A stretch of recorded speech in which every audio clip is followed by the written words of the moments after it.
रामपुर गांव में रवि नाम का एक आलसी और निठल्ला युवक रहता था। उसे किसी भी काम में रुचि नहीं थी। बस इधर-उधर घूमना, बेकार बैठना और सोना ही उसकी दिनचर्या थी। उसके पिता रामलाल इस बात से बहुत परेशान रहते थे। लाख समझाने के बाद भी रवि में कोई सुधार नहीं आ रहा था। एक दिन गांव के मोहन से रामलाल की मुलाकात हुई। मोहन ने उनकी चिंता देखी और पूछा।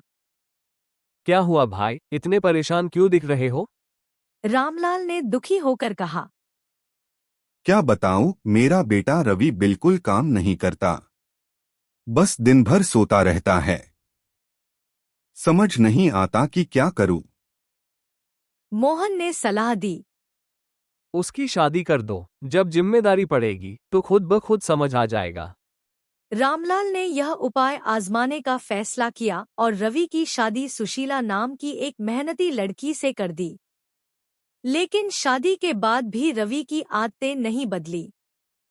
वह अब भी दिन भर सोता और किसी काम में हाथ नहीं बंटाता। एक दिन सुशीला ने तंग आकर अपने ससुर से कहा। पिताजी, अब मैं और सहन नहीं कर सकती। मैंने अब तक कुछ नहीं कहा, लेकिन इस निकम्मे आदमी के साथ रहना मुश्किल है। रामलाल ने समझाया। बेटी, मेरे बाद यही तुम्हारा सहारा होगा। तुम ही इसे सुधार सकती हो। कुछ समय बाद रामलाल का देहांत हो गया। अब तो रवि और भी लापरवाह हो गया।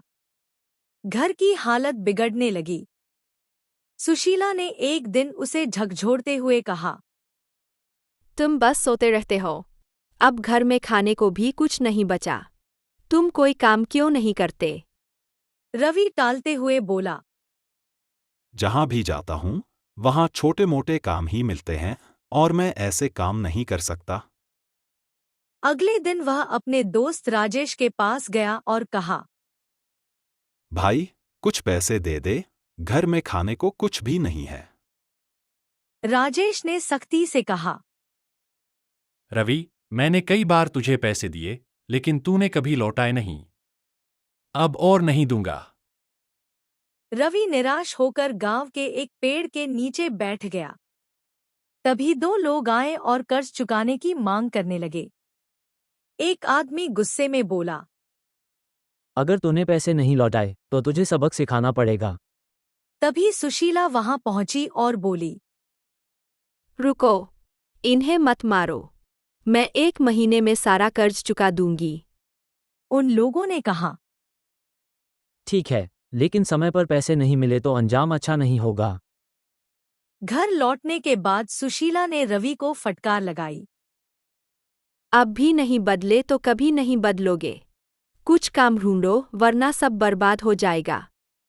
रवि सोच में पड़ गया। उसे समझ नहीं आ रहा था कि क्या करे। फिर उसने अपने बैल को बेचने का फैसला किया। वह साहूकार के पास गया और कहा। पैसे लौटाने के बदले मेरा बैल रख लो। साहूकार बोला। अगर पहले ही ऐसा कर देते तो अच्छा होता। ठीक है, बैल लेकर तेरा कर्ज माफ। रवि घर आया और सुशीला से बोला। अब चिंता मत करो, मैंने कर्ज चुका दिया। सुशीला हैरान होकर बोली। इतने पैसे कहाँ से आए? रवि ने बताया कि उसने बैल बेच दिया। यह सुनते ही सुशीला गुस्से में बोली। अब खेती कैसे करोगे? रवि चुप हो गया। उसे इस बात का एहसास तक नहीं था। वह गांव में काम ढूंढने निकला, लेकिन कोई उसे काम नहीं देना चाहता था। तभी उसने देखा कि एक साधु बेहोश पड़े हैं। उसने पानी लाकर उनके मुंह पर छींटे मारे। साधु को होश आया तो उन्होंने कहा। बेटा, घबराओ मत, सब ठीक हो जाएगा। साधु मुस्कुराकर बोले।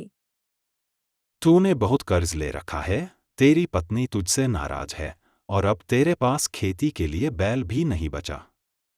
लेकिन मेहनत से कुछ भी संभव है। कोई भी काम छोटा या बड़ा नहीं होता, बस ईमानदारी से करना चाहिए। यह सुनकर रवि को होश आ गया। अगले ही दिन से उसने खेतों में मेहनत करना शुरू कर दिया। अब वह बिना थके काम करता और धीरे धीरे घर की स्थिति सुधरने लगी। जब सुशीला ने यह बदलाव देखा तो उसकी आंखों में खुशी के आंसू आ गए। उसने मन ही मन सोचा, अब मेरा पति आलसी नहीं बल्कि एक जिम्मेदार इंसान बन चुका है। इस तरह रवि की जिंदगी बदल गई। यह कहानी हमें सिखाती है कि मेहनत और ईमानदारी से कोई भी अपनी जिंदगी संवार सकता है। इसमें